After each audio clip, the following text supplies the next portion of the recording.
Saya share dulu untuk memperkenalkan iCommunity-nya ya, Dok ya.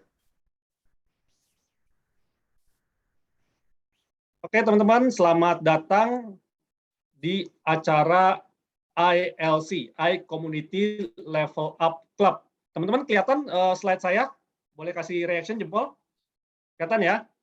Nah, teman-teman, iCommunity ini punya tagline yaitu Share Network, Grow Network, ya, berbagi relasi, perbesar rezeki. Ya, di luar sana mungkin ada tagline juga, Your Network is Your Network. Ya, network Anda ataupun jaringan Anda itu adalah aset Anda gitu ya.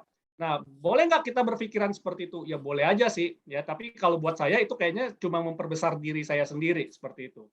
Nah, makanya saya bikin tagline di iCommunity ini adalah Share Network, Grow Network, berbagi relasi, perbesar rezeki. Ada yang bilang sama saya, Pak, nggak takut Pak nanti kalau jaringannya diambil orang, nanti bagaimana gitu ya. Enggak ya, kenapa? Karena jaringan saya juga bukan punya saya ya, karena setiap orang itu bebas terkoneksi dengan siapa aja teman-teman. Dan semakin kita banyak berkoneksi juga, ya kembali lagi rezeki juga semakin berlimpah teman-teman, seperti itu ya. Nah, buat teman-teman yang belum kenal, ya perkenalkan dulu, nama saya adalah Juan Darofelim. Ya, saya adalah founder dari Kafling Solusi Digital. Kafling Solusi Digital adalah sebuah digital agency yang menangani social media management dan social media campaign dari perusahaan-perusahaan. Saya juga CMO dari PT Karya Anak Milenial Indonesia. Ini adalah usaha saya di bidang food and beverage. Saya juga ada certified trainer, founder dari iCommunity dan digital marketer. Ya, beberapa karya saya ada buku Digital Marketing in Action yang warna biru dan sudah terbit cetakan keduanya yang warna hijau. Ada juga buku Naked Sales, e-book Ghost Kitchen dan game card Digital Marketing is Fun. Ya, kalau mau tahu lebih lengkap bisa ke juandarofilm.com atau ke kaflingsolusidigital.com teman-teman. Ya. Nah, teman-teman, ya selamat datang di eranya social commerce. Apa sih eranya social commerce?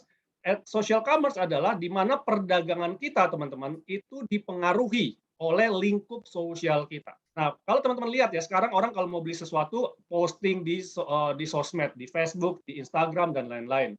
Ataupun mendapat referensi dari Facebook ataupun Instagram temannya.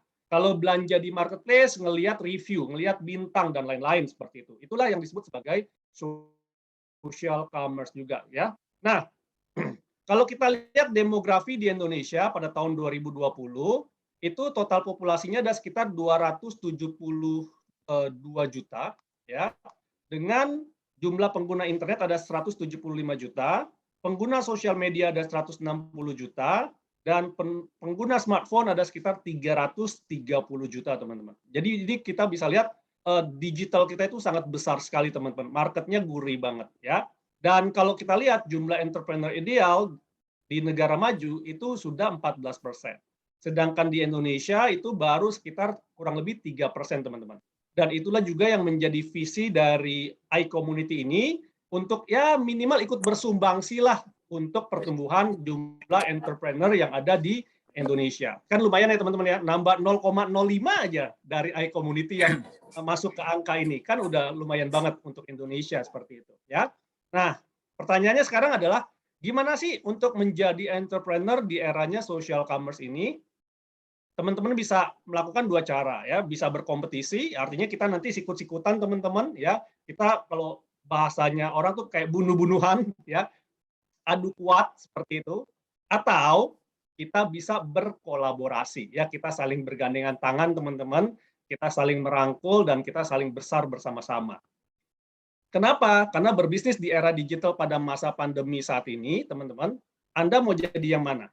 Mau jadi yang kiri, ya, ikan yang kecil-kecil ya dengan mudahnya dilahap oleh ikan besar karena kita tercerai-berai, atau kita bersatu dalam sebuah komunitas ya, dalam sebuah grup gitu ya, sehingga terlihat besar, ya, terlihat besar dan ikan-ikan besar pun takut sama kita seperti itu. Kenapa? Karena pada masa pandemi saat ini bukan lagi pebisnis besar mengalahkan yang kecil, namun pebisnis yang cepat bergerak dalam komunitas bisa mengalahkan pebisnis yang lambat dan berjalan sendirian, teman-teman.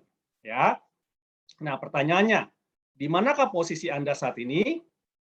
Apakah Anda masih merupakan seorang calon pebisnis atau baru bisnis, ya, atau pebisnis yang sudah berpengalaman. Ya, apapun Anda di dalam sebuah komunitas ini tidak menjadi sebuah halangan. Ya, jadi kita di dalam sebuah komunitas kita saling berbaur, saling networking, saling berbagi ilmu dan sebagainya begitu teman-teman. Ya, nah ini ada 3 tantangan dan 3 realitas ya pengusaha di masa pandemi dan inilah yang melahirkan iCommunity. Jadi iCommunity itu kita lahirkan karena untuk menjawab tantangan ini. Ya, waktu tahun 2020 kemarin di saat pandemi ya sekitar bulan 6 ya, bulan 6-an ya. Kita coba tanya gitu ya. Kita coba tanya sama 100 orang pengusaha UMKM yang kita kenal yang di dalam ring satu kita. Dan rata-rata begitu disurvei dari 100 UMKM itu, inilah 3 tantangan yang paling atas. Ya, yang pertama apa? Yang pertama mereka bilang nggak punya modal besar, ya pengusaha UMKM kan nggak punya modal besar. Nah realitas sebenarnya adalah bukan masalah modal besarnya gitu ya, tapi mereka hanya belum ketemu orang yang mau menyediakan akses permodalan ya bagi bisnis mereka. Artinya apa? Kalau misalnya mau nggak ada yang jadi investor, berarti masalahnya solve. Mau nggak kalau misalnya ada bank yang bisa memberikan KUR misalnya, solve masalahnya seperti itu. Jadi bukan masalah nggak punya modal, cuma belum ada aksesnya aja ke mereka. Ya, yang kedua adalah nggak punya pengalaman bisnis.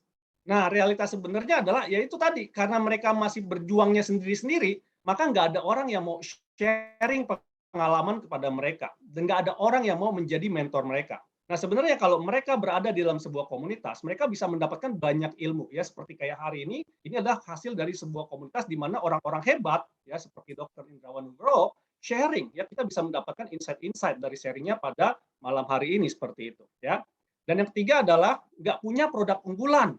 Nah, realitas sebenarnya adalah mereka hanya belum ketemu orang-orang yang mau memberikan akses kemitraan untuk mereka berjualan produk. Ya, nah di iCommunity ini sendiri ya sudah terjadilah minimal beberapa deal ya antara orang pengusaha-pengusaha yang punya produk dan orang-orang yang mau jualan ya mereka akhirnya terkoneksi melalui komunitas ini ya. Dan kalau ada koneksi-koneksi seperti itu juga nggak usah bagi-bagi ke iCommunity. Kenapa? iCommunity nggak ngambil fee ya. Jadi ya silakan aja karena itu adalah memang benefit dari sebuah komunitas teman-teman seperti itu ya. Nah teman-teman, buat teman-teman yang mau mempunyai akses untuk mengatasi 3 masalah tersebut ya, jangan lupa ikuti Zoom ini sampai selesai. Kenapa? Karena setelah ini kita akan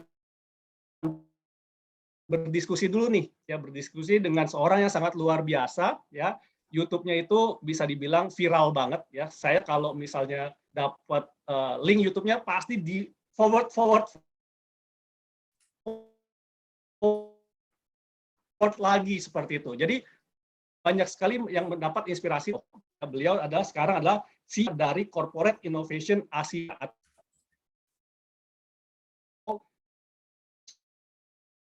CIAS. Ya, beliau juga adalah co-founder dari Kubik Leadership Group di mana bisnis. Ya, kita Indrawan Nugroho kasih tepuk tangan yang luar biasa. Selamat malam, Dok. Selamat malam. Halo. Yes. Halo. Selamat malam, Mas Yuanda. Kedengeran, emang agak putus-putus sedikit gimana, sih. Dok? Sehat, Dok? Ya, ini baik, sehat, alhamdulillah. Lagi internetnya lagi nggak bagus nih akhir-akhir ini. Iya.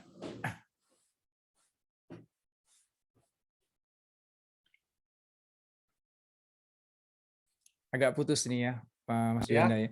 Nah, teman-teman, saya menyapa segala macam. Hari ini kita akan fokus ya.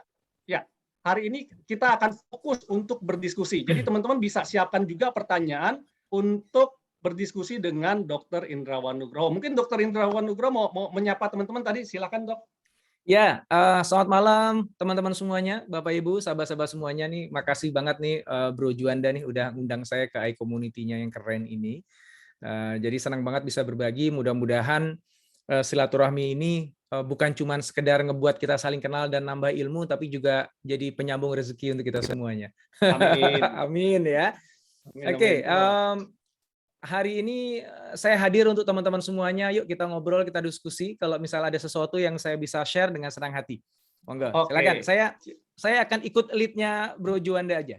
Oke, karena ini adalah temanya diskusi, teman-teman. Ya, teman-teman silakan tuliskan apa nih selama ini mungkin teman-teman melihat dari YouTube-nya Dokter Indrawan kan. Kalau Dokter Indrawan tuh di akhir YouTube-nya selalu bilang silakan ya tuliskan di komen untuk kita berdiskusi. Apa yang Anda pelajarin. Nah, hari ini teman-teman kita bisa berdiskusi secara langsung ya, nggak cuma lihat YouTube-nya tapi bisa berdiskusi secara langsung dengan Dr. Indrawan Nugroho ya. Nah, jadi nanti teman-teman bisa raise hand dulu ya, nanti kita bisa raise hand dulu ya, nanti saya pilih silakan open mic untuk berdiskusi dengan Dr. Indrawan ya. Atau kalau teman-teman malu nih ya, aduh belum masih udah capek dia segala macam, nggak mau open mic, nggak mau open cam ya, silakan di chat aja dulu ya, di chat nanti saya akan bacakan pertanyaannya ya. Nah di sini ada Pak Margo, tapi sebelum Pak Margo saya mau tanya dulu nih, host punya privilege ya. Nah Dok mau tanya Dok, kan Dokter Indrawan ini kan spesialisnya di innovation nih ya, inovasi seperti itu ya.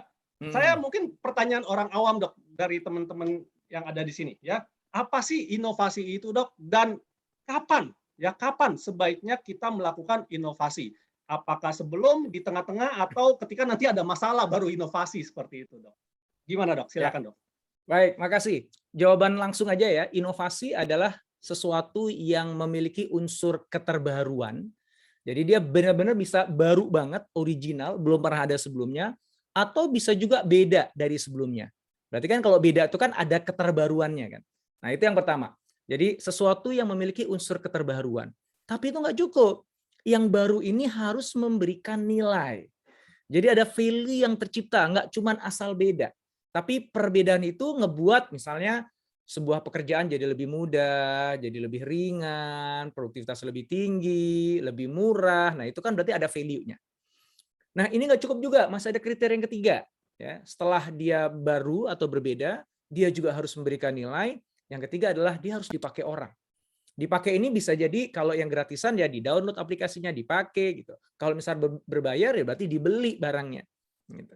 Nah, ketika tiga ini terpenuhi, apapun itu, berupa produk, berupa sistem, berupa layanan, berupa bisnis, selama bisnis, produk, layanan, atau sistem tadi itu sesuatu yang baru atau paling nggak punya keterbaruan dan menghasilkan nilai yang lebih tinggi dibandingkan sebelumnya dan orang pakai atau orang beli, maka teman-teman sudah bisa menyebut punya sebuah inovasi. Nah, jadi inovasi itu nggak harus sesuatu yang pakai teknologi tinggi, yang jelimet, yang susah, pakai AI, nggak harus. Ya, sesuatu yang simple, sederhana, selama memenuhi ketiga kriteria itu kita bisa bilang itu inovasi.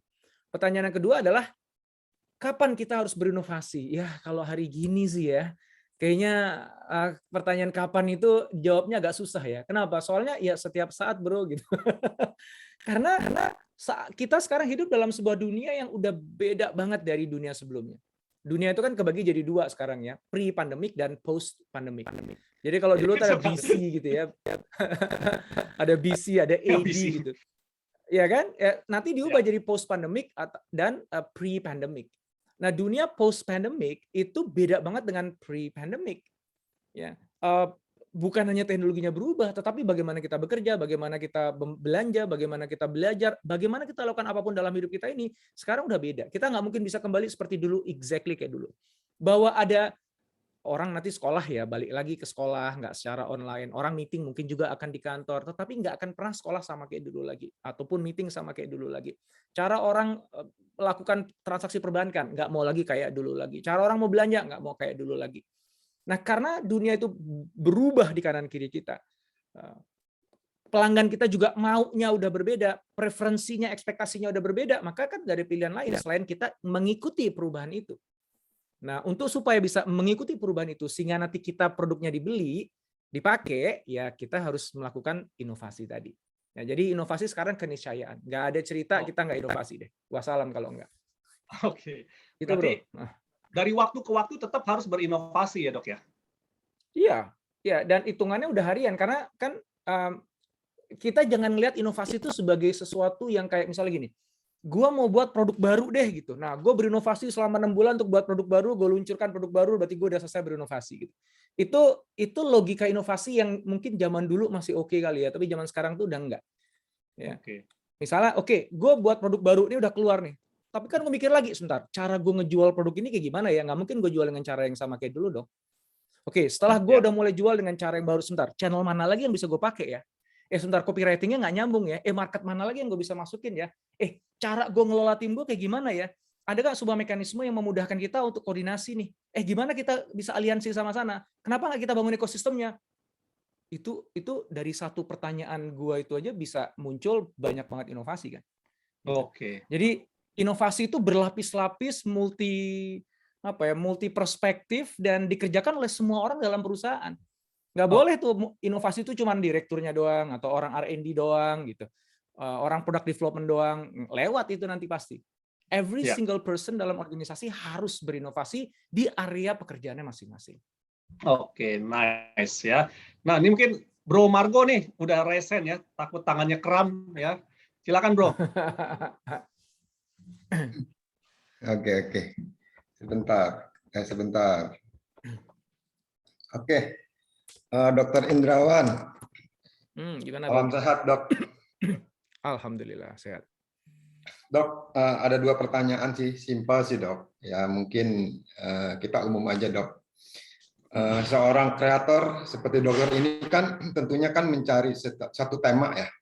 Tema yang lagi in atau tema yang lagi viral di satu bahasan yang terutama yang di dalam negeri ya. Tapi dokter juga bahas beberapa juga. Saya lihat tuh ada yang booming tuh yang strategi di balik penutupan Giant sama Matahari itu sampai 2,3 juta viewer tuh. Ya, sesuatu yang panas. Nah, pertanyaan saya, bagaimana dokter mencari tema, mengumpulkan bahan sampai tema itu kalau kata analogi saya disajikan gitu loh. Apakah ada editingnya? Takutnya kan kalau namanya digital kan ada jejaknya, Dok. Salah ngomong bisa disu loh, Dok. Salah bicara kan bisa ngeri-ngeri sedap. Ini sebutin nama merek atau apapun. Nah, bagaimana dokter menganalisa itu, berapa lama prosesnya untuk membuat itu? Sebagai seorang konten, kadang-kadang kita harus kreatif tuh bikin konten apa ya gitu. Karena kita ngeblank gitu loh. Tapi dokter ada aja konten-konten yang dokter dapatkan. Apa referensinya? Apa dokter sering baca bukunya, nonton sesuatu yang memang bisa meningkatkan referensi siapa sih? Dokter punya kiblatnya siapa sih di Indonesia ataupun di luar negeri? Itu pertanyaan pertama. Pertanyaan kedua mengenai bisnis, Dok. Kita tahu ya, Dok ya. Tadi dokter bilang inovasi whatever apapun ya. Kondisi sekarang kita tuh ada disebutnya normal, new normal, next normal, whatever apapun. Pertanyaan saya simpel, mungkin di sini ada sebagian owner atau pemilik bisnis ataupun karyawan level tertentu.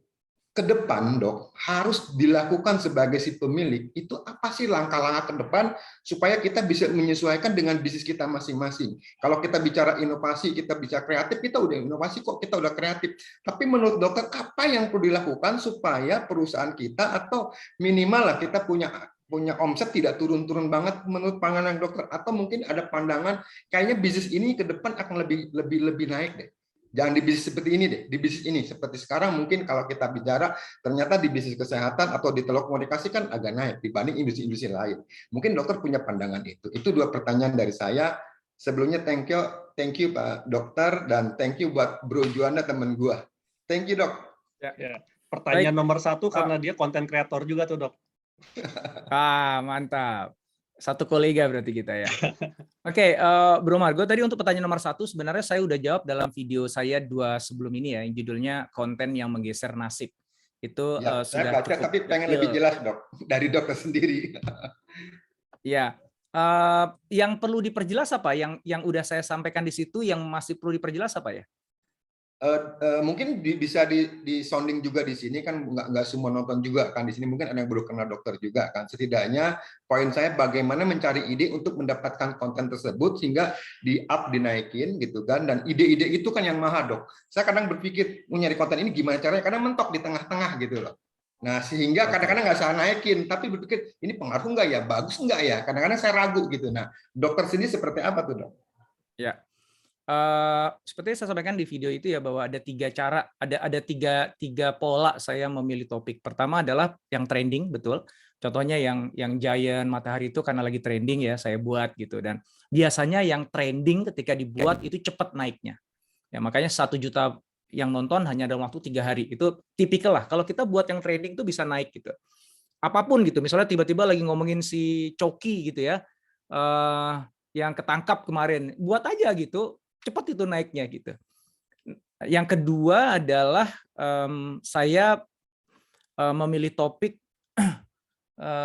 karena memang saya apa namanya, saya memang punya keinginan untuk ngebuat itu out of curiosity. Tiba-tiba saya ngebuatin topik yang IBM versus Apple, yang itu udah jadul banget, udah nggak trending banget gitu. Saya ngomongin tentang Pixar diakuisisi sama Disney, itu juga udah nggak trending banget gitu. Tapi cuman karena saya baca artikel itu atau saya pernah nulis itu, saya pernah bahas itu, dan saya menemukan itu sesuatu yang bagus deh, yang menarik deh, aku pengen buat deh gitu, karena banyak hikmah yang aku bisa ambil dari situ. Nah yang ketiga adalah ya out of the blue aja gitu, buat tentang Dylan kayak, buat tentang Rock Mini gitu, yang sekedar untuk supaya nggak bosen yang serius-serius amat gitu. Jadi yang lucu-lucu deh gitu. Jadi saya nggak punya pattern sih. Yang jadi challenge bagi saya tuh gini kan, jadi YouTube channel saya tuh YouTube edukasi dan spesifik fokus ngomongin strategi bisnis dan inovasi. Nggak mungkin saya tiba-tiba ngomongin Coki gitu ya. Tiba-tiba saya ngomongin Deddy Corbuzier yang kena COVID kemarin menghilang gitu. Walaupun kalau saya buat video tentang itu bakalan cepat naiknya itu. Tapi kalau saya lakukan itu kan saya keluar dari positioningnya saya kan.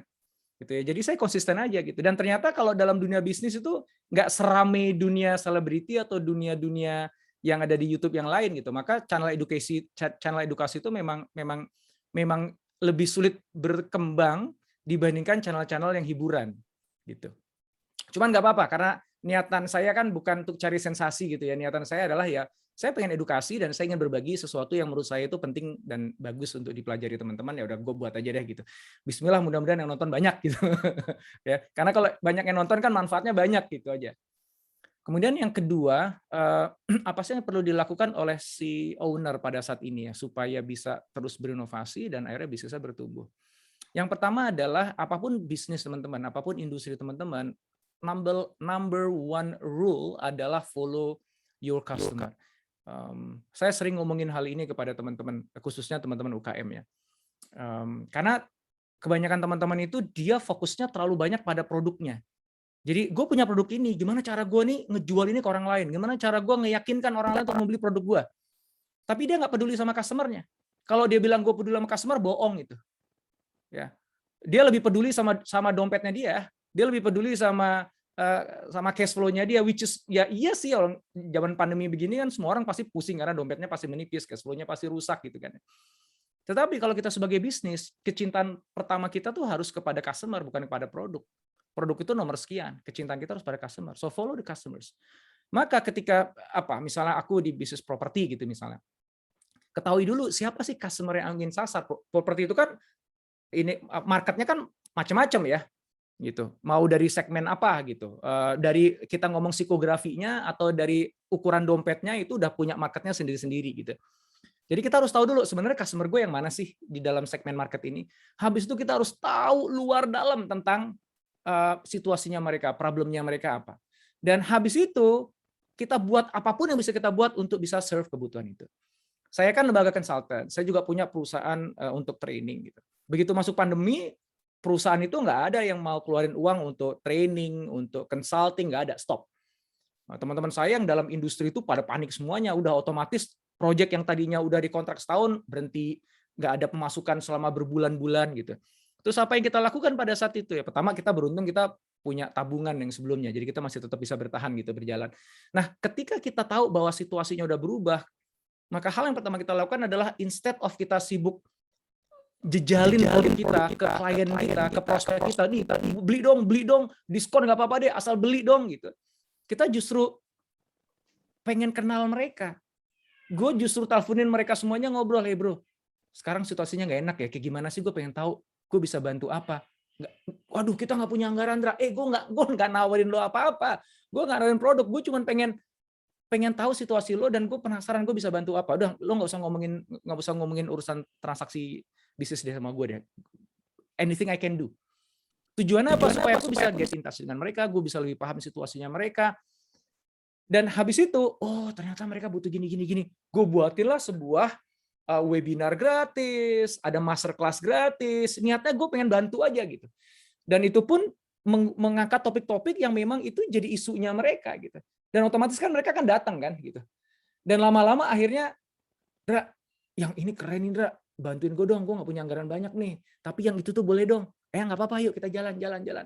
Dan alhamdulillah di masa pandemi ini justru jumlah klien kita itu naik hampir 3 kali lipat jumlah kliennya di masa pandemi. Gitu.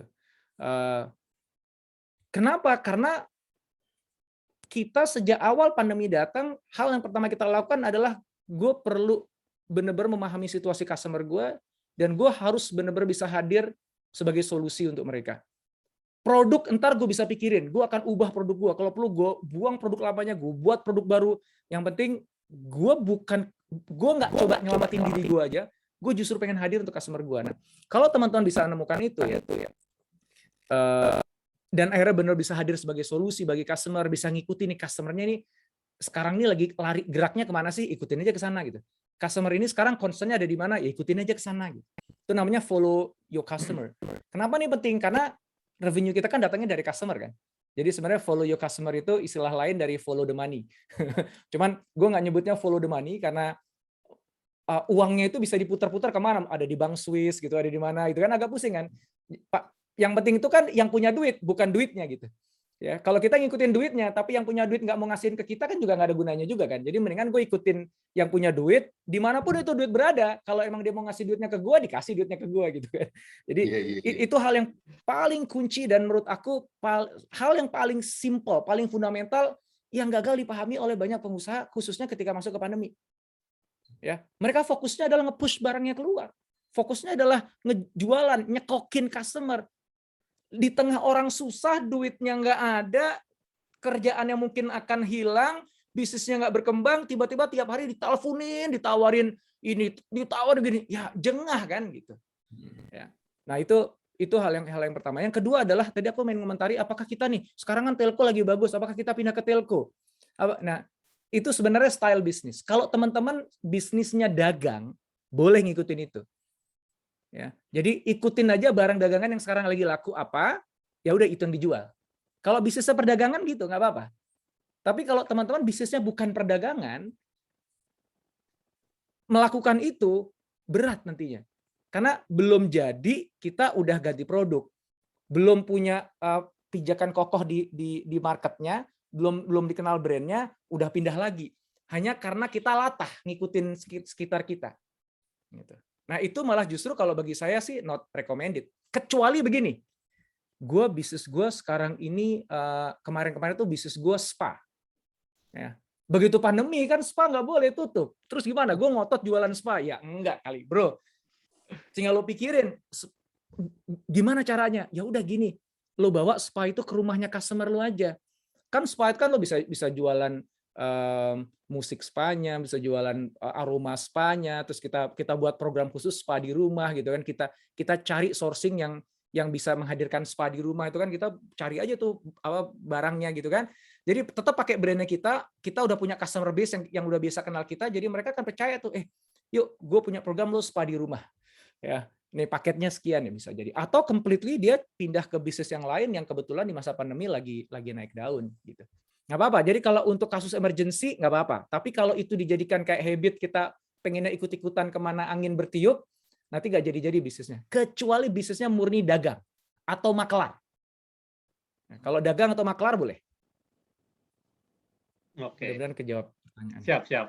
Nah, buat teman-teman nih yang tadi disebut oleh Dr. Indra ya, konten yang mengubah nasib itu saya sudah copyin ya, linknya di kolom chat, bisa diklik tuh ya. Nanti buat Bro Margo juga ya. Nah, ngomong-ngomong tentang konten, banyak yang bilang, Sis Erlina bilang dia suka sekali dengan konten yang Who Moved My Cheese ya. Tapi saya mau tanya dulu nih untuk pertanyaan yang kedua ya. Dok, saya juga ngelihat konten. Jadi kita juga ini semua adalah subscriber nih. Semua pasti udah pada nonton video-videonya dokter di di YouTube ya, dan mereka selama ini komen di kolom komen, tapi sekarang bisa interaksi secara langsung gitu ya. Nah, pertanyaan saya dok, dalam mengembangkan bisnis nih, kan ada yang dikenal sama Toyota Way ya. Toyota Way itu kan yang katanya lebih sustainable atau lebih berhati-hati gitu dok ya. Atau ada lagi yang Tesla Way. Tesla Way itu yang pokoknya udah try aja dulu ya, mau sukses mau gagal, pokoknya hajar dulu seperti itu ya. Nah, kalau menurut dokter nih ya, untuk teman-teman sekarang nih yang ada UMKM nih, kira-kira mana sih dok yang lebih cocok gitu ya? Apakah kita ikut jalurnya Toyota Way yang lebih berhati-hati, lebih sistematis, atau ikut yang Tesla Way? Pokoknya udah hajar dulu. Kalau bahasa UMKM adalah jualan dulu, rezeki nanti dari Allah gitu kan. Nah, gimana tuh dok? Jawabannya ke Tesla Way. Kalau UMKM bagusnya Tesla Way, bukan Toyota Way. Tapi minus robotnya ya. Jadi karena kita belum sanggup beli robot gitu. Jadi ya tetap yang ngerjain manusia, tapi gayanya gaya Tesla. Gaya yang sifatnya eksperimental. Berani nyoba sesuatu yang baru, yang berbeda. Kalau kita nih pemain baru UKM, terus sok-sokan gaya kayak Toyota, yang pelan-pelan, yang kemudian Kaizen, continuous improvement, penghematan besar-besaran, geraknya lambat. Toyota itu karena sekarang dia udah menang angin kan ya. Dia udah nguasain market. Ya, mobil paling banyak di dunia juga Toyota, jaringan paling banyak juga Toyota gitu. Jadi kalaupun Toyota itu gerakannya itu lambat, lambatnya dia tuh gede tetap gitu. Ya enggak? Gerak lambatnya seorang giant, seorang raksasa, langkahnya raksasa yang lambat pun tetap aja satu langkahnya dia itu 1 kilometer bro, karena gede kan badannya kan. Ya. Nah kita semut, gerakannya kayak raksasa pelan, ya kita telat melulu, ya kita harus jadi kayak kancil dong, gitu, nabrak agak apa-apa, yang penting gue lari duluan gitu. Nah, jadi makanya ketika UKM masih kecil dia juga belum ketemu produk market fit-nya. Ya, maka tadi jualan aja itu agak nggak pas dulu sebenarnya juga tuh bahasanya. Jadi Tesla Way itu bukan asal jualan aja, tapi eksperimentasi untuk menemukan produk market fit. Ya, karena nih kebanyakan UKM itu kan pokoknya yang penting jualan, ada barang apapun jualan. Ya nggak apa-apa, berarti dia sebenarnya mentalnya salesman bukan pebisnis. Ya. Nah, karena beda tuh. Seorang sales yang baik belum tentu pebisnis yang baik, vice versa. Gitu. Ya udah, orang kayak gini kita hire aja untuk jadi salesnya kita. Tapi kalau kita ngaku pebisnis, kita mikirnya bukan begitu. Kita mikirnya sebentar, bener nggak produk yang gue pengen jual ini memang diminati oleh market? Seberapa besar marketnya? Di mana marketnya? Gimana cara gue reaching market itu dengan baik dan paling murah caranya? Nah, justru mikir itu. Nah, untuk menemukan jawaban itu eksperimentasi gaya Tesla. Coba ini, wah nggak bisa, ubah lagi. Coba ini, nggak bisa, coba lagi sampai ketemu. Nah, yang ini gue ketemu. Begitu gue ketemu, di scale. Coba lagi yang lain, sampai ketemu lagi, baru di scale. Baru suruh orang sales, lu jualan habis-habisan karena gue udah tahu ini produk bakalan laku. Gue udah eksperimentasi sekian kali dan ini terbukti. Nah, lu jualan habis-habisan. Nah, begitu si sales jualan, kita cari lagi market yang baru, produk yang baru gitu. Nah, jadi jawabannya adalah kalau kita masih UKM, masih kecil, pakai gaya Tesla Way, yang dimaksud Tesla Way adalah spirit eksperimentasi, gerak cepat, belajar cepat, melakukan iterasi, ya, perubahan secara cepat demi mencapai produk market fit. Produk market fit itu kan maksudnya ketika produk yang kita jual benar-benar udah bisa keterima oleh market secara masif. Nah, untuk mencapai itu harus eksperimentasi yang kencang, gaya Tesla Way. Kecuali teman-teman bisnisnya udah established, udah jadi karyawannya udah 100-an lebih, udah established, sudah punya market, udah punya customer base, bolehlah gaya Toyota gitu. Oke, siap.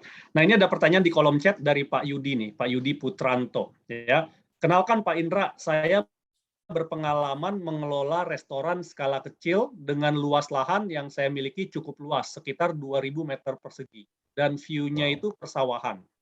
Hingga saat ini sudah berjalan selama 10 tahun. Karena di lokasi restoran saya berdekatan dengan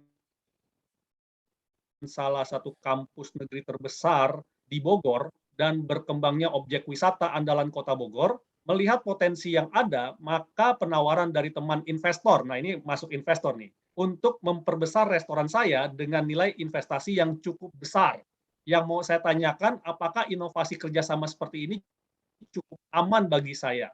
dan sebaiknya bagaimana bentuk kerjasama yang baiknya. Nah, ini mungkin banyak juga ya dok,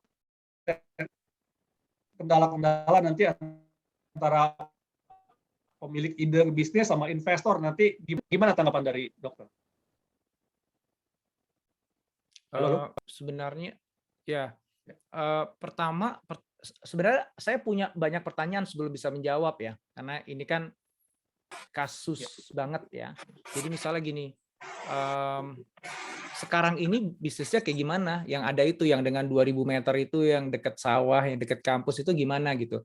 Itu bagus apa enggak gitu bisnisnya?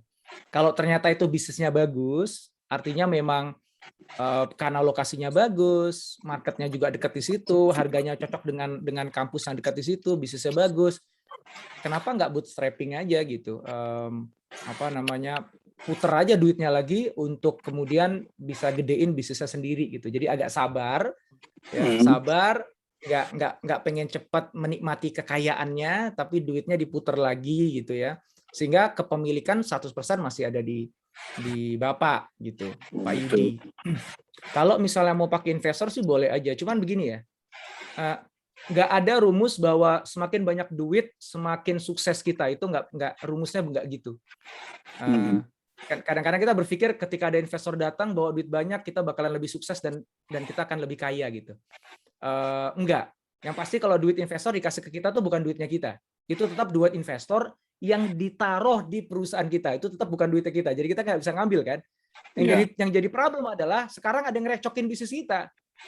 Tiba-tiba dia minta, gue mau dong di situ ada ininya ya, ada penari Garutnya ya, goyang dangdut Garut gitu. Tiba-tiba ya dia udah megang saham banyak ya, kita harus iyain padahal gue nggak suka dangdut gitu. Tiba-tiba dia pengen menu apa gitu kan, wah kita nggak enak gitu. Jadi adanya investor itu kita harus sadari bahwa investor masuk itu bisa jadi berkah, bisa jadi musibah. Dia bisa jadi berkah kalau dia bawa duit. Dia bukan cuma bawa duit, tapi dia bawa expertise. Ya. Jadi emang ini orang yang udah terbukti jawara banget di dunia restoran di Indonesia. Semua restoran dipegang sama dia langsung melesat. Wah, dia expert nih, dan dia terbukti nih. Nah, dia berarti bawa expertise tuh. Udah dia bawa expertise, bawa duit. Nah, itu kita masih ini nih, masih tertarik untuk mempertimbangkan. Tapi kalau cuma dia modal duit doang, nah itu agak mikir kalau saya. Karena begitu bawa masuk duit, harus bawa orangnya, dan kita harus dengerin omongannya dia. Kalau dia nggak expert, malah nyuruh-nyuruh kita melakukan sesuatu yang ternyata itu malah bikin blunder kan, malah repot kan. Nah, gitu. Jadi hati-hati sih. Asumsi bahwa dapat investor berarti dapat duit, karena dapat duit modalnya lebih banyak, maka gue akan lebih sukses. Nggak begitu rumusnya. Banyak yang justru dapat investor malah babak belur, malah habis. Nah, itu yang saya khawatirkan itu Pak Indra memang. Iya, memang begitu. Harus hati-hati. Jadi saya di beberapa bisnis saya itu ada yang datang investor, saya mau dong invest di Pak Indra, butuh berapa ratus juta, butuh berapa M. Gitu kan. Saya lihat cash flow dulu, cash flow kita gimana? Aman Pak. Thank you ya. Nggak usah deh gitu. Gue mau bootstrapping aja. Kan bisa cepet kaya. Loh, emang lu kasih duit gue 1 miliar tuh 1 miliar jadi uang gue? Bukan, itu tetap uang lu. Malah jadi kita nggak ada untung pekerja ya. kalau invest ke gue. Kita berpikir begitu dia kasih 1 miliar itu kan uang gue 1 miliar kan? Kan bukan, itu kan uangnya dia yang ditaruh di perusahaan kan. Aku nggak punya hak terhadap itu kecuali dia beli saham, lain cerita lah ya. Ya, tapi gue harus ngeluarin saham. Oke, itu agak teknis lah. Tapi intinya hati-hati sih. Kalau masih bisa bootstrapping. Kecuali teman-teman bisnisnya itu kayak startup sekarang. Ya, yang memang bisnisnya bisnis software gitu. Yang mana memang butuh dana gede. Memang kalau mau di scale ya butuh dana gede ya, ngebuka gitu. Itu pun juga dilusinya kan dikit-dikit ya. 5% dulu, 10% dulu dari seed funding, seri A, B, C, D, itu pun panjang prosesnya. Kalau ini kan enggak, ini kan bisnis brick and mortar nih. Ya, ya. Ya, itu sih sudah menjawab, Pak. Oke, terima kasih Pak Indra. Sami-sami Pak Yudi. Matur suwun. Nah, Monggo, nggih. di sini juga ada Sis Erlina nih yang sudah kesengsem dengan Who Move My Cheese-nya ya.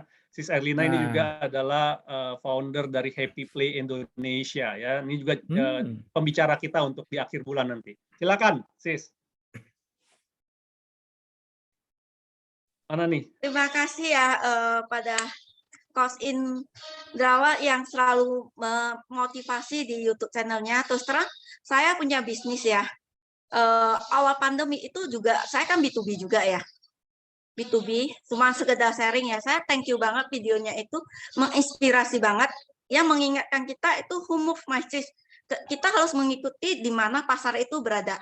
Jadi ketika pandemi bulan 3, itu tiba-tiba PPKM stop. Kita juga struggle. Bulan 4 bahkan proyek, saya kan mengambil proyek playground untuk bahkan pemerintah, ada perumahan yang memang bisnisnya B2B. Jadi itu langsung mereka pending dulu semua. Bukan berarti proyeknya nggak jalan. Dan bulan 4 omset kita drop hingga 0. Tapi karena terinspirasi dari ini video Who Moves My Cheese, oke, sekarang apa yang dibutuhkan market gitu loh. Ketika itu saya ketika bertanya, akhirnya saya temukan jawaban. Sekarang orang kan di rumah ya. Akhirnya saya keluarkan produk mainan kecil-kecil yang sejenis dengan market saya, tapi yang memang untuk di rumah. Dan ketika saya masuk, memang saya itu import ya. Itu satu kontainer seminggu 2 minggu sold out. Itu sih. Tepuk tangan Dan dong. itu juga saya baru pertama kali masuk main di kayak Shopee, Tokped ya. Dan beberapa bulan ya sampai sekarang grow terus sih. Ya. Jadi ya. saya mau bilang Ini thank you banget, itu sangat inspirasi banget ya Who Move My Cheese. Ya. Jadi kita Mainan mengikuti Bogor. di mana market itu atau customer itu sekarang yang mengubah kebiasaan mereka gitu loh. Ya. Dan Ya. saya ubah strategi marketing saya, menghadirkan playground untuk di rumah, untuk yang misalnya middle up, bisa custom made, bisa ini gitu. Oke. Yang Tahan bisa dulu, di tahan rumah. dulu. Ini tahan dulu. Thank you banget. Ini kalau nggak di kasih. stop, kalau nggak di stop, materi tanggal 30 dibuka semua hari ini nih. Nah, strateginya kan Itu nanti, ya. Itu nanti ada jasanya, tanggal 30. Makasih Sis Erlina. Ini yang aku sebutin di awal tadi, follow your customer ini, itu prakteknya contohnya itu. Ikuti ya kan? kejunya di mana mengalir gitu. Exactly. Ya, Jadi sebenarnya rezeki kita itu nggak hilang, cuman pindah tempat aja. Nah, Sis Erlina ketemu nih di sini hilang, dicari lagi kejunya di tempat lain. Oh, ternyata kejunya di rumah, bukannya di playground di lapangan gitu. Dan Keren. bahkan ya Keren. per tahun ini aja omset setengah tahun udah mencapai yang setahun-tahun kemarin. Tetap grow sih. Jadi kalau saya bilang market itu nggak turun tapi berpindah behavior. Yes. Exactly. Keren. Itu sih teman-teman yang saya mungkin bisa sharing dan mungkin teman bisa menemukan di mana market ini customer ini. Ya. Siap. Oke, sip ya. Oke, lanjut ke Mike. Silakan Pak Mike Venturi. Terima kasih ya Pak ya atas sharingnya. Halo, terima kasih. Thank you, Selina. Saya suka banget video itu. Makasih. Ya. Silakan Pak Mike. Makasih Bro Juanda. Makasih udah excited banget nih bisa hadir, ada salah satu idola saya lah kalau saya bilang ini Steve Blank atau Eric Ries Indonesia nih sebenarnya. Saya udah sempat ngobrol DM di LinkedIn sama gitu ya. Ya. Terus udah kita sempat komunikasi sama Mas Adil juga untuk rencana depan. Nah, saya ingin nanya ini, saya kan kontennya Pak Dr. Indrawan ini saya lahap terus lah, mulai dari kapan itu saya lahap terus, bahkan yang tentang kantor pos itu luar biasa gitu, bahkan saya nonton bolak-balik gitu yang soal kantor pos. Nah, dan ada satu series video itu yang saya suka itu tentang design thinking gitu. Design thinking itu kan ada series videonya itu. Nah, saya ingin nanya mengenai design thinking. Mulai untuk siapa sih sebenarnya design thinking itu? Apakah untuk semua bisnis untuk semua masalah dan kemudian kapan menggunakannya gitu. Oke. Langsung jawab nih ya. Boleh, Untuk boleh. semua bisnis iya bisa. Untuk semua orang bisa. Untuk semua masalah enggak. Oke. Jadi masalah apa yang cocok untuk didekati dengan design thinking? Sebuah masalah yang enggak jelas. Yang solusinya itu belum terdefinisikan dengan baik. Jadi misalnya gini, aku punya masalah di rumah ini, kalau hujan itu air tuh netes dari plafon. Nah, itu kan masalah. Nah, itu jangan pakai design thinking. Ya. Kenapa? Karena solusinya udah jelas. Lo naik aja ke atas, lo ganti gentengnya gitu kan, plafonnya lo ganti, udah beres gitu. Nah, beberapa masalah-masalah di pekerjaan kita itu jelas sebenarnya. Jadi misalnya gini, gimana cara buat SOP yang baik, gimana caranya menjaga kebersihan lingkungan, gimana cara masak sambal terasi yang benar, yang higienis. Nah, itu kan sesuatu yang udah ada best practice-nya, udah ada rumusannya. Nah, itu nggak usah pakai design thinking. Tapi Oke. kalau sebuah masalah yang kita sendiri nggak jelas masalahnya apa, apalagi solusinya.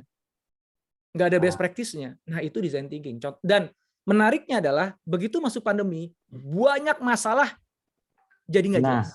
Ya. Ya kan? Yang tadi itu Bu Erina tadi kan, misalnya contohnya, aku biasa jualan playground ke government, tiba-tiba proyek berhenti. Terus aku harus jualan kemana? Itu kan nggak ada jawaban di textbook-nya, Pak. Ya. Ya kan? Gue juga nggak tahu solusinya apa. Gue mau browsing di internet juga nggak ada yang bisa jawab juga gitu. Nah, ketika ketemu dengan masalah kayak gitu, design thinking dipakai. Ya, jadi kepake untuk banyak hal. Untuk kita bisa mendesain produk baru, layanan baru, meningkatkan customer satisfaction kita, bisa. Bahkan juga mengubah bisnis proses di internal kita supaya lebih creating more value kepada external customer juga bisa. Selama aspek ambiguity, ketidakjelasan dan kompleks. Nah, itu biasanya itu kompleks. Jadi faktor yang terkait itu banyak. Nah, itu design thinking cocok. Oke. Jadi Menjawab Pak Mike? ya, berarti secara basic itu bisa dikatakan design thinking untuk problem yang root cause-nya itu belum ketemu gitu ya. Bisa bilang Apalagi gitu. solusinya. Solusinya belum ada best practice-nya. Oke. Oke. Ya, mantap. Oke. Makasih. Thank you Pak Mike. Sama-sama. Oke. Terima kasih Pak Mike. Nah, Dok, ini ada pertanyaan lagi nih, Dok. Ya. Sebuah inovasi itu kan pasti harus didukung dengan sumber daya manusianya ya, Dok ya. Nah, gimana caranya membangun budaya inovasi di perusahaan yang mungkin sudah lama, Dok, yang sudah puluhan tahun, di mana mungkin orang-orangnya yang sudah senior, yang nggak mau berubah, dan lain-lain gitu. Nah, apakah solusinya memang ganti aja semuanya, atau bagaimana? Ya, ini saya berasumsi perusahaan ini perusahaan besar ya. Artinya jumlah karyawannya udah ratusan, leadernya udah belasan paling nggak gitu ya. Ya. Pertanyaan itu sebenarnya pertanyaan besar. Ya, nggak bisa dijawab dengan satu kalimat pendek. Cuman saya akan berikan jawaban yang pamungkasnya aja deh gitu. Tapi sebenarnya ini turunan jawabannya itu banyak gitu. Jadi pasti saya akan diprotes sana sini. Emang nggak apa-apa, saya ambil yang ujungnya aja gitu. Yang namanya kalau kita ingin bangun budaya organisasi, selalu yang paling efektif dan seharusnya dilakukan adalah berangkatnya dari atas, dari pucuk pimpinan. Ya kalau misalnya perusahaan itu masih dipegang oleh ownernya dulu. Nggak ada cerita tuh perusahaan ownernya bilang, hei kalian itu kan gue udah gaji lu semua ya, lu harus inovasi semua dong. Tapi ownernya nggak inovatif. Ownernya tuh, lu silakan berinovasi tapi jangan sampai salah ya. Boleh eksperimentasi, tapi harus benar ya. Itu kan kagak nyambung bro. Mana ada eksperimentasi yang selalu benar. Itu bukan eksperimentasi, namanya best practice. Kalau selalu benar. Jadi ownernya aja nggak inovatif. Terus dia pengen anak buahnya inovatif. Ngimpi kalau menurut saya sih gitu. Ya, dia mau hire misalnya gitu. Gue hire siapa di perusahaan yang lain yang memang karyawan paling inovatif. Gue bajak deh, gue kasih gaji 2 kali lipat.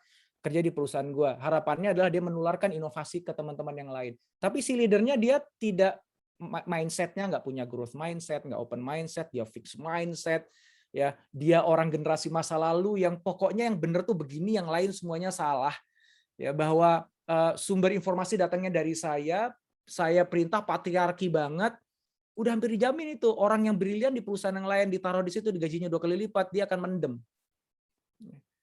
Dan diharapkan dia bisa nularin yang lain, ngimpi. Boro-boro dia nularin yang lain, dianya mati inovasinya. Gitu. Nah, jadi ini emang jawabannya kayak fatalis ya, karena sebenarnya tuh nggak ada hitam putih. Ya, cuman aku sengaja buat hitam putih sekarang, makanya pasti banyak yang protes ya. Tapi karena nanyanya begitu, gue kasih jawabannya pendek, ya pamukasnya begini gitu.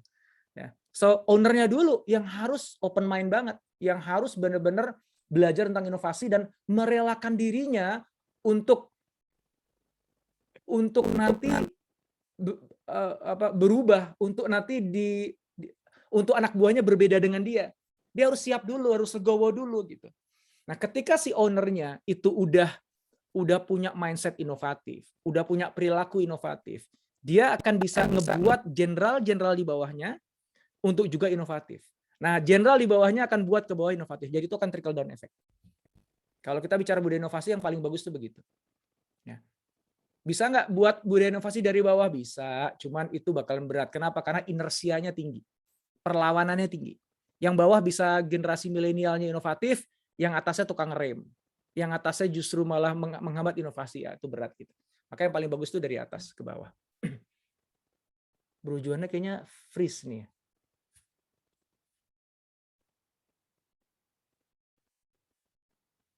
Dilanjut aja, dokter. Lanjut aja ya. Teman-teman ada yang punya pertanyaan lain itu di chat ada nggak? Bro Juandanya kena ini kayaknya. Ada kelasnya saya bacain. sendiri nggak yang thinking itu, design thinking ya? Ada Kenapa? buka kelas? Ada buka kelas Ada, sendiri? saya ada namanya Design Thinking Express itu cuman 2 kali pertemuan, per pertemuannya setengah hari. Itu setahun kita buka kelas itu 3 kali kalau nggak salah sepanjang tahun. Nanti cek di websitenya saya aja Bu, atau nanti saya tulis di sini deh. Ini Oke, boleh nanti saya mungkin bisa ikut ya supaya kita tetap bisa kreatif, inovatif gitu. Untuk memang design thinking itu yang kan, apalagi di zaman sekarang disruption itu perkembangan di kita sendiri cepat banget kan. Betul. Dan behavior customer itu berubah juga cepat banget gitu kan. Yes. Itu yang menyeramkan pada saat ini. Kalau kita nggak terbiasa dengan follow your customer tadi, itu akan keteteran banget. Tapi bagi kita yang udah kebiasaan dekat dengan customer, kita ngerti customer kita maunya kemana, geraknya kemana, itu jadi natural aja gitu. Kita ngikutin mereka gitu. Tapi Pak Dokter, orang bisa memahami follow customer itu karena dia punya mindset design thinking kan harusnya, yang empathize dan segala macam itu kan, yang define dan iya kan, jadi dia bisa dia bisa paham untuk follow customer itu kan. Cuman kayaknya tantangan yang sering kita lihat banyak founders atau apalah orang yang mau memulai bisnis, design thinkingnya itu yang lemah gitu ya. Iya, betul. Sebenarnya nggak harus design thinking. Design thinking itu kan cuma salah satu pendekatan ya. Yang paling penting itu customer centricity-nya itu, mindset customer centricity, bahwa bisnis kita tuh berpusat pada customer. Maka hal yang paling penting dalam bisnis, paling esensial itu adalah memahami customer itu sendiri. Karena duit itu datangnya dari mereka. Duit itu datangnya bukan dari produk Anda, bukan dari investor Anda juga. Duit itu datangnya dari customer Anda, karena yang ngasih duit itu kan customer Anda. Gitu. Nah, design thinking ngebantu kita supaya kita punya struktur yang tepat untuk memahami customer dan melakukan inovasi yang nantinya akan bisa memenangkan hatinya dan dompetnya. Gitu. Jadi itu, tapi pendekatan yang lain boleh, nggak hanya design thinking. Yang populer sekarang adalah memang design thinking. Teman-teman sekali lagi ya, teman-teman UKM ya, sebenarnya bukan hanya UKM sih, perusahaan korporasi gede yang jadi klien-kliennya saya itu sama juga, Bro Mike. Fokusnya adalah product centric. Atau yang udah lumayan agak keren namanya market centric ya. Tapi market centric itu beda dengan customer centric. Ya. Customer centric itu sampai ke level individu kita memahaminya. Contohnya yang Bu Erlina tadi itu contoh bagus banget untuk sebagai contoh bukti nyata bahwa rezeki nggak kemana, hanya pindah pintunya aja gitu. Dulu pintunya government, sekarang pintunya Shopee tadi. Enggak government semua. Kita biasanya mainnya di apartemen gitu. Paham. Tapi ternyata ya apartemen perumahan juga nggak berhenti ketika bulan 7, Iya. bulan 8 mulai gerak lagi. Mulai lagi ya. Yes. Ya. Government hanya sebagian lah, paling DKI doang. Sama Oke. yang dekat Sekarang lah. Bu Elina lebih happy karena pintu Kalau rezekinya jadi government lebih banyak. punya proyek semua berhenti, alokasi ke COVID semua Iya. budgetnya. Iya. Mm. Kalau juga, seandainya nggak kalau- pandemi, Bu Erlina tuh rezekinya cuma dari tadi itu, dari government dan dari apartemen. Sekarang rezekinya Bu Erlina jadi nambah. Ya, apartemen ya iya, perumahan ya iya, government nanti juga akan iya, plus ada lagi yang yang langsung ke customer, direct to customer. Iya, Wah, kita itu- kemarin ada pasang kayak di perumahan PIK yang middle Ya. up, mereka juga membuat behavior playground untuk di rumah juga. Ya. Ya. Jadi Ini ada lagi. itu Sis yang Elina, mungkin jangan saya dibuka semua dong. kampanyekan next marketingnya menjadi lifestyle. Karena kan mau Ya. tutup ya, yang punya uang kayak dulu waktu awal pandemi sepeda middle up aja laku banget kan. Ya. Ya, Sis Oke, ada Sis lagi. Elina Bahasa jangan dibuka marketingnya semua. aja sih diubah nanti. Buat disimpan buat tanggal 30 ya, Bro ya. Disimpan buat tanggal 30 dong. Iya. Jadi Ini bikin masih orang sebagian, penasaran. masih 30 banyak nggak ada yang yang mau di itu. sharing. Oh, masih banyak. Ini juga sudah hadir Pak Rahmat Putranto nih dari US nih. Halo malam Pak Rahmat. Ini juga Pak Rahmat subscriber setianya Prof Dr. Indrawan nih. Makasih Pak Rahmat. Selamat pagi, selamat malam Dr. Indrawan. Malam, pagi di sana ya Pak. Pecintanya Dr. Indrawan di YouTuber Pak. Wah, senang banget. Ya, terima kasih.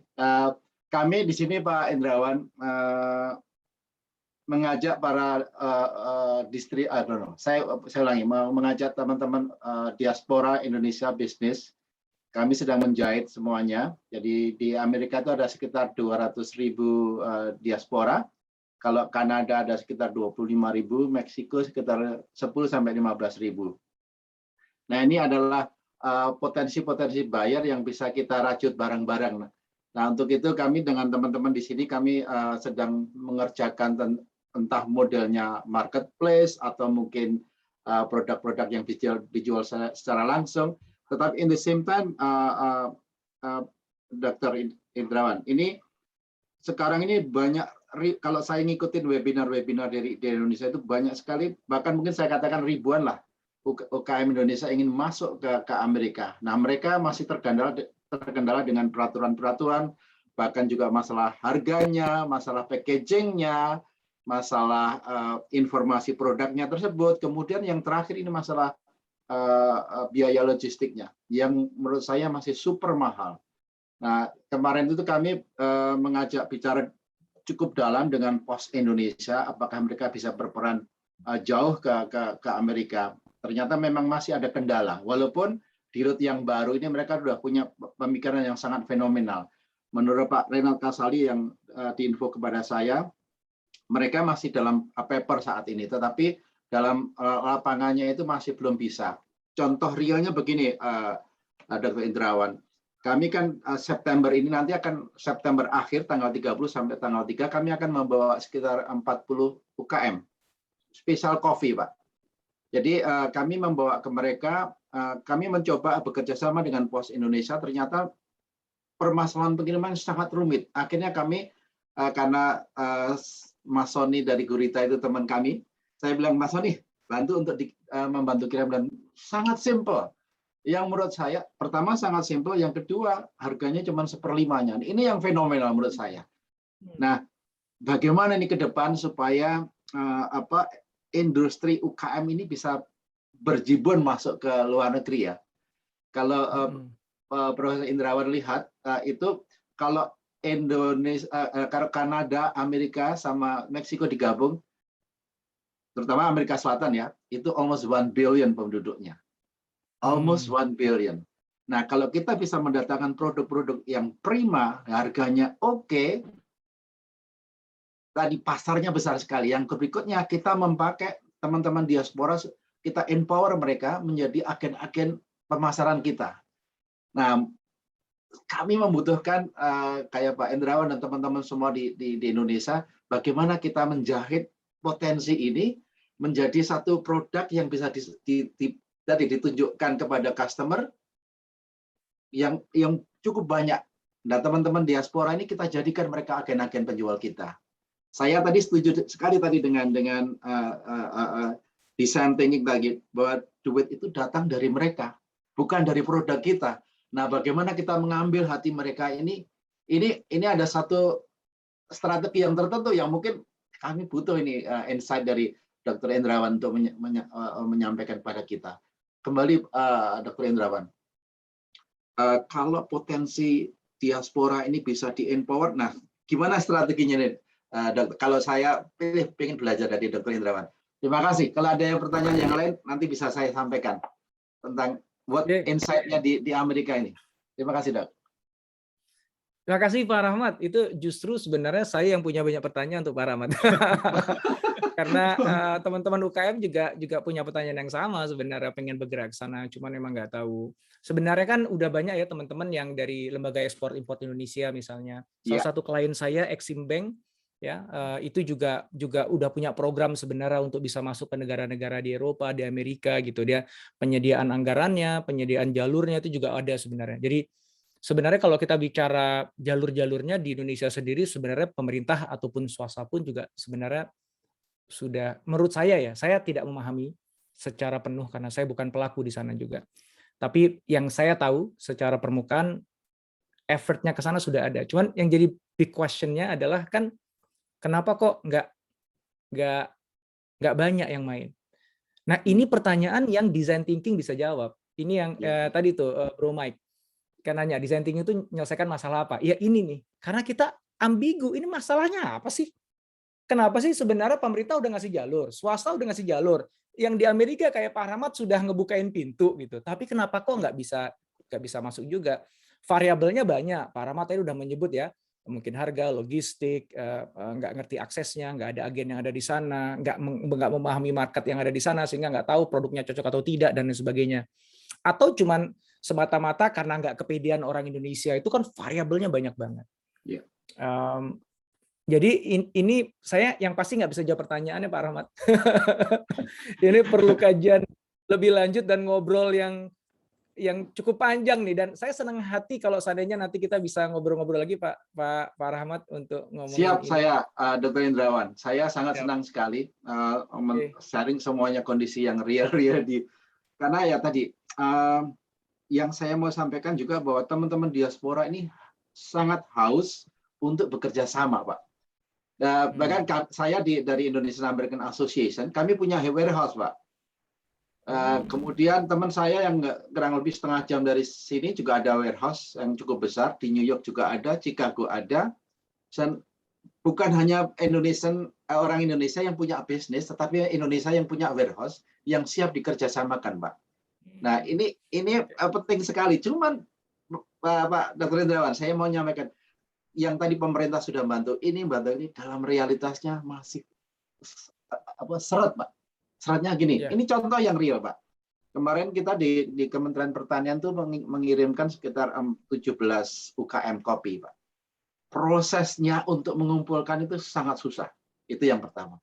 Kurasinya juga, waduh, rendet lah. Waktu barang itu sudah oke, mengirimkan kepada kita yang di teman partner saya di Jakarta juga susah. Berikut begitu udah mengirim ke luar negeri, hambatannya kayak gitu. Pos Indonesia itu sampai kita udah kirim barangnya dikirim, kemudian ini suratnya kurang kok rumit sekali bagi saya gitu loh. Jadi maunya produk itu dipisah-pisah supaya murah katanya, dipisah-pisah 5 kg setiap UKM sendiri-sendiri, fitosanitarinya juga sendiri-sendiri. Padahal dari Kementerian Pertanian ini sudah 1 lembar untuk semua produk. Nah ini kan jadi pusing kita, Pak. Sementara dengan gurita, Pak, bawa sini, selesaikan semua sama dia. Barangnya udah nyampe, Pak. Nah ini bagi saya, luar biasa ini. Dan ini yang pekerjaan yang harus kita selesaikan bersama-sama nih. Secara kolaborasi, bagaimana kita bisa menyelesaikan agar tadi teman-teman UKM sama teman-teman diaspora yang bisnis ini ketemu, nyambung nih, Pak. Ini sementara ini masih ada gap yang luar biasa, Pak. setiap percakapannya iya, tapi begitu sudah dilakukan nggak simple. Itu Pak. Siap. Saya Oke. punya teman juga mungkin kalau dibutuhkan misalnya nanti mengurus produk-produknya, terutama makanan minuman ya, supaya bisa dapat FDA license. Saya punya teman satu orang Indonesia dari perusahaan Amerika yang ditaruh di Jakarta untuk membantu teman-teman UKM untuk bisa mendapatkan FDA certification. Dia sangat orang yang sangat, menurut saya, kami punya ada 4 atau 5 teman yang ahli FDA, tapi yang satu ini luar biasa Pak kepandaiannya. Saya selalu ajak ketika kita ada webinar, saya ajak dia untuk nanti menjelaskan posisi FDA-nya, informasi FDA ini Pak. Dan besok Oktober dia akan menjadi salah satu pembicara dari 15 pembicara untuk Amazon. Nanti ada Amazon Asia yang sedang dibangun, dia salah satu pembicaranya. Nanti saya share ke Profesor Indrawan lewat Pak Juanda. Nanti kalau boleh saya juga minta nomor teleponnya. Mari kita kerja barengan ini Pak. Karena dia akan menjelaskan bagaimana produk-produk Indonesia bisa masuk ke Amerika lewat Amazon. Intinya itu Pak. Tapi ada 15 pembicara, salah satunya dia Pak. Itu nanti Asia yang bicara Pak. 3 hari trainingnya itu free. Ya. Siap Pak. Makasih Pak Rahmat. Siap. Thank you Pak Rahmat. Sama-sama. Oke. Nanti nomor telepon saya ada di Pak Juanda Pak Rahmat. Siap. Boleh. Nanti saya hubungkan dengan teman-teman diaspora ya Pak Indrawan. Mungkin satu saat lewat Pak Joanna kita bisa bikin satu special webinar untuk seluruh Amerika, Kanada, Meksiko ya Pak ya. Siap. Wah, ya. Mantap. Kemarin terakhir saya dengan Pak William Wongso, hampir 400 orang yang hadir, 95% pengusaha semua Pak. Itu nanti mantap. Gurita juga ke Amerika, saya yang coba dobrakin Pak iklannya. Please. Cuma sih ini Pak Juanda, Gurita itu masih kalau produk masih sifatnya sampel Pak. Nah, yang dia punya spesial harga di bawah 25 kilo tadi, dia sampel yang belum FDA. Nah, kalau Pak Juanda nanti bisa membantu Gurita untuk teman-teman yang mengirim itu sudah FDA, itu sudah bisa dijual. Oke. Nah, ini sangat membantu teman-teman UKM untuk bisa jualan. Memang biaya FDA tidak kecil, tapi kalau itu dijadikan dalam satu koperasi, itu akan jadi murah harganya. Nah, nanti teman saya Pak Agus Setiawan, saya bisa share ke Pak Juanda, silakan komunikasi sama dia. Jadikan dia sahabat untuk mengurus teman-teman UKM. Demikian juga mungkin Dr. Indrawan. Siap. Oke.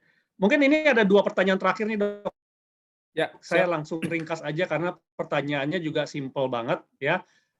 Dari pertanyaan dari Pak Joshua dan Pak Muhammad ya, coba menanyakan bahwa di masa pandemi dan ke depannya ini bagaimana prospek bisnis rumah sakit dan mall. Mungkin ini Pak Muhammad dan Pak Joshua pengen bikin rumah sakit dan pengen bikin mall nih. Gimana Dok? Terakhir. Wah, sayangnya saya bukan peramal ya, jadi agak susah tuh ya. Perlu cenayang yang melihat itu ya. Jadi jawaban jujur saya adalah saya tidak tahu. Jawaban jujur saya. Yang saya tahu bahwa bisnis rumah sakit maupun mall tidak akan sama lagi dibandingkan sebelum pandemi. Itu yang saya tahu. Tapi akhirnya akan mewujud seperti apa, banyak prediksi. Ya, seperti misalnya rumah sakit yang akhirnya lebih banyak mainnya di telemedicine. Itu udah banyak tuh risetnya di negara-negara baju, mungkin seperti kayak di USA misalnya ya, di Amerika, itu udah jauh lebih populer dibandingkan di Indonesia. Walaupun mungkin itu waktunya masih agak lama. Dan yang jadi challenge bagi rumah sakit di Indonesia itu adalah kesulitan untuk bertransformasi. Saya kebetulan juga punya klien yang rumah sakit pemerintah gitu ya, berat banget deh. Jangankan ngomong telemedicine ya, itu ngebenerin mekanisme internalnya aja tuh susahnya setengah mati. Tapi kalau memang pengen bener-bener berbisnisnya di rumah sakit, dan ini sebenarnya tergantung visi dari sebenarnya gini, siapa target segmen yang disasar. Kalau target segmennya itu orang-orang yang di daerah gitu ya, mereka tetap butuh klinik-klinik aja deh gitu. Tapi kalau teman-teman main ke urban ya mungkin seperti kayak teman saya tuh punya startup namanya Klinik Pintar. Itu juga mungkin biayanya lebih rendah, lebih banyak main ekosistemnya, kekuatannya di digital itu juga mungkin works. Mall-mall juga kan, mall-mall kan sekarang kan orang omnichannel. Jadi gimana caranya kita buat mall di mana orang yang buka, yang tenant yang ada di sana bukan cuma bisa jualan di situ tapi dijualan di tempat yang lain. Intinya adalah jangan berharap bahwa bisnis mall atau rumah sakit yang akan ada nanti akan sama kayak sebelumnya.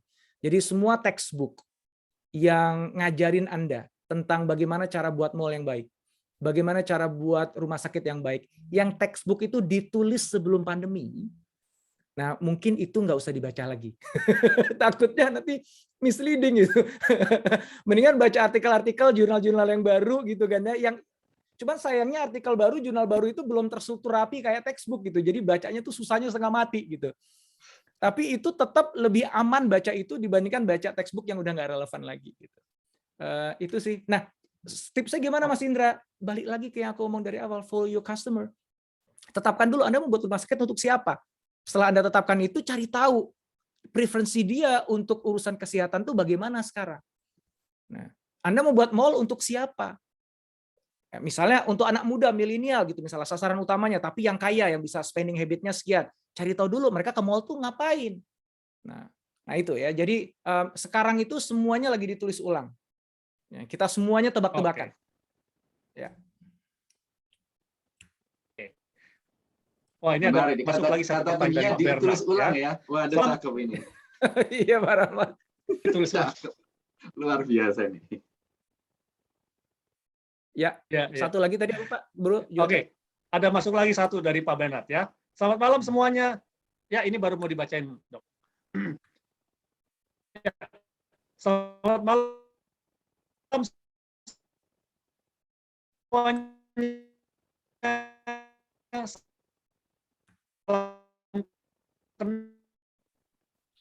Bro Juanda, Nama saya Bernard, malam ini mewakili penelitian produk tes. Ya. Benar nggak? Saya baca aja nggak apa-apa, Oke. Mas Juanda. Ya. Yes.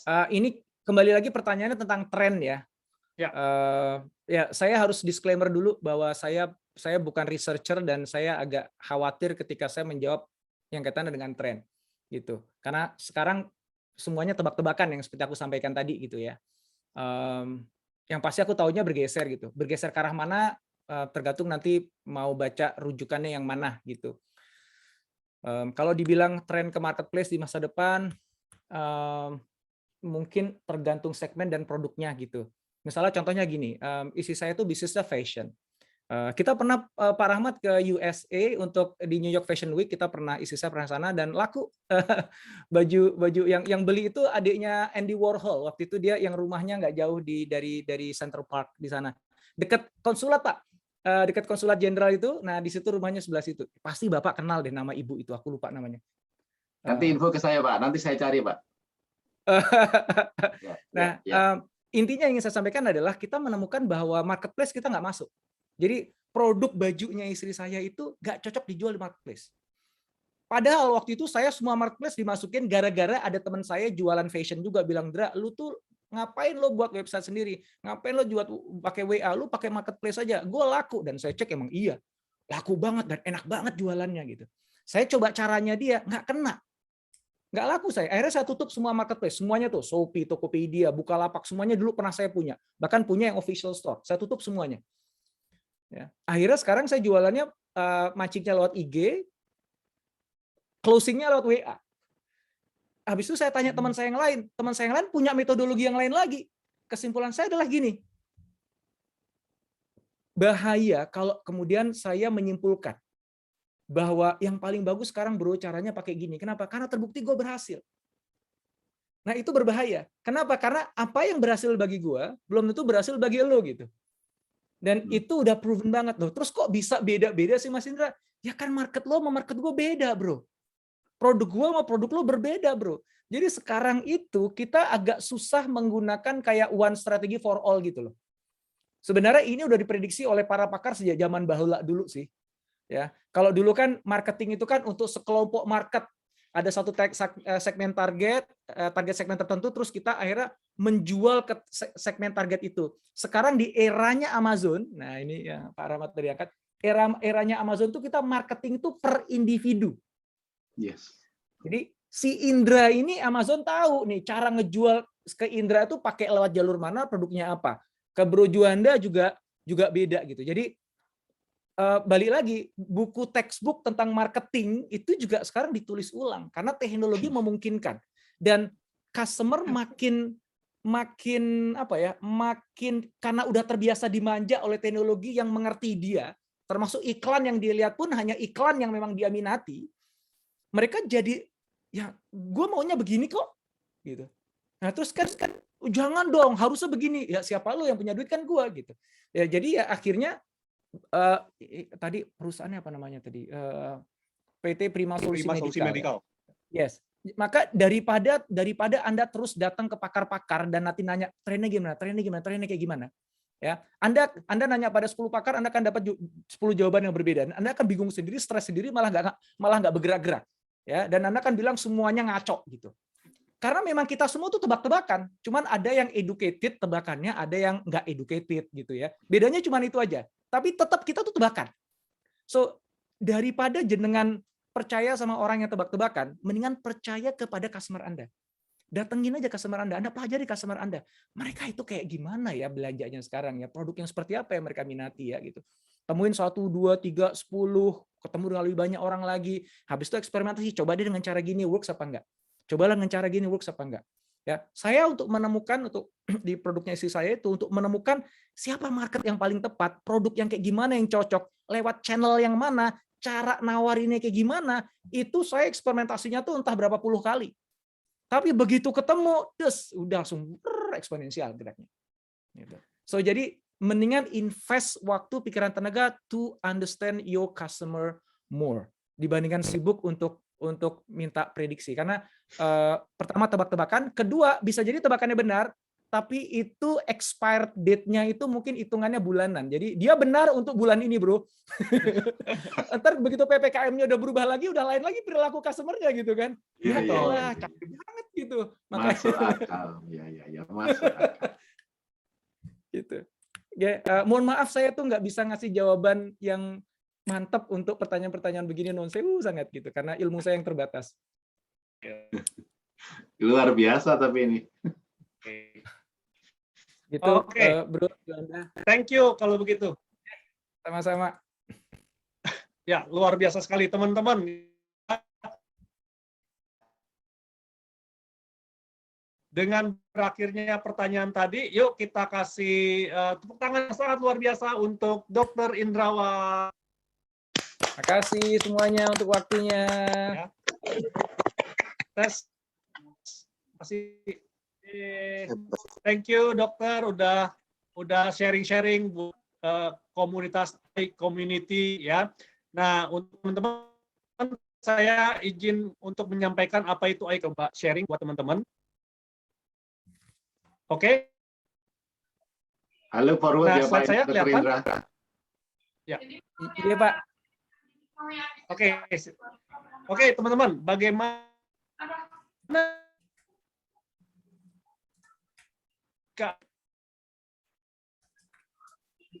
cara murah dan mudah untuk mengembangkan network dan memperkenalkan iCommunity ya. iCommunity adalah sebuah platform dan sebuah komunitas dan platform digital tempat para pebisnis berinteraksi untuk memperluas kemajuan bisnisnya. Nah, 3 alasan kenapa Anda perlu join ke dalam iCommunity ini. Pertama, ini adalah valuable community, ya, komunitas yang sangat berharga. Yang kedua adalah Anda mendapatkan poin dan yang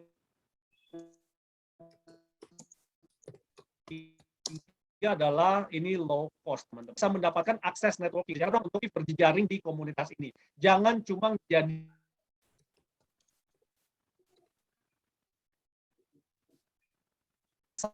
silent reader ya. Kalau Anda sudah masuk ke dalam sebuah apapun ya, akses itu ya kita akan belajar ya melalui ILC saat ini ya. Kemudian adalah akses contributing. Teman-teman juga bisa berkontribusi ya dengan memberikan pemikiran-pemikiran, ide-ide ya ataupun pengalaman-pengalaman teman-teman kepada teman-teman yang ada di dalam komunitas. Nah, sedang quality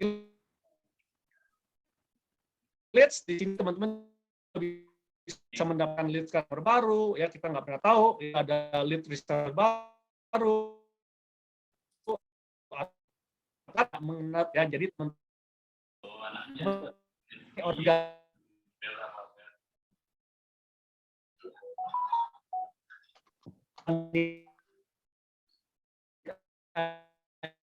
Putus, Bro Juanda, suaranya keputus-putus.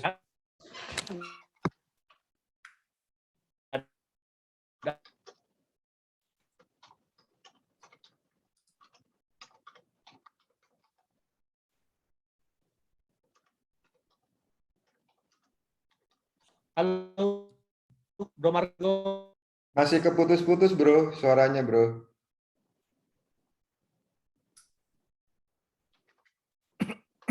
Mungkin jaringannya Dokter Indrawan, Bro Juanda lagi nggak bagus nih. Ya, nggak apa-apa. Dokter Indrawan, ini kan terakhir posting nih endgame perbankan nih. Ntar mau naik kapan nih? Apalagi judulnya di sana menantikan nih.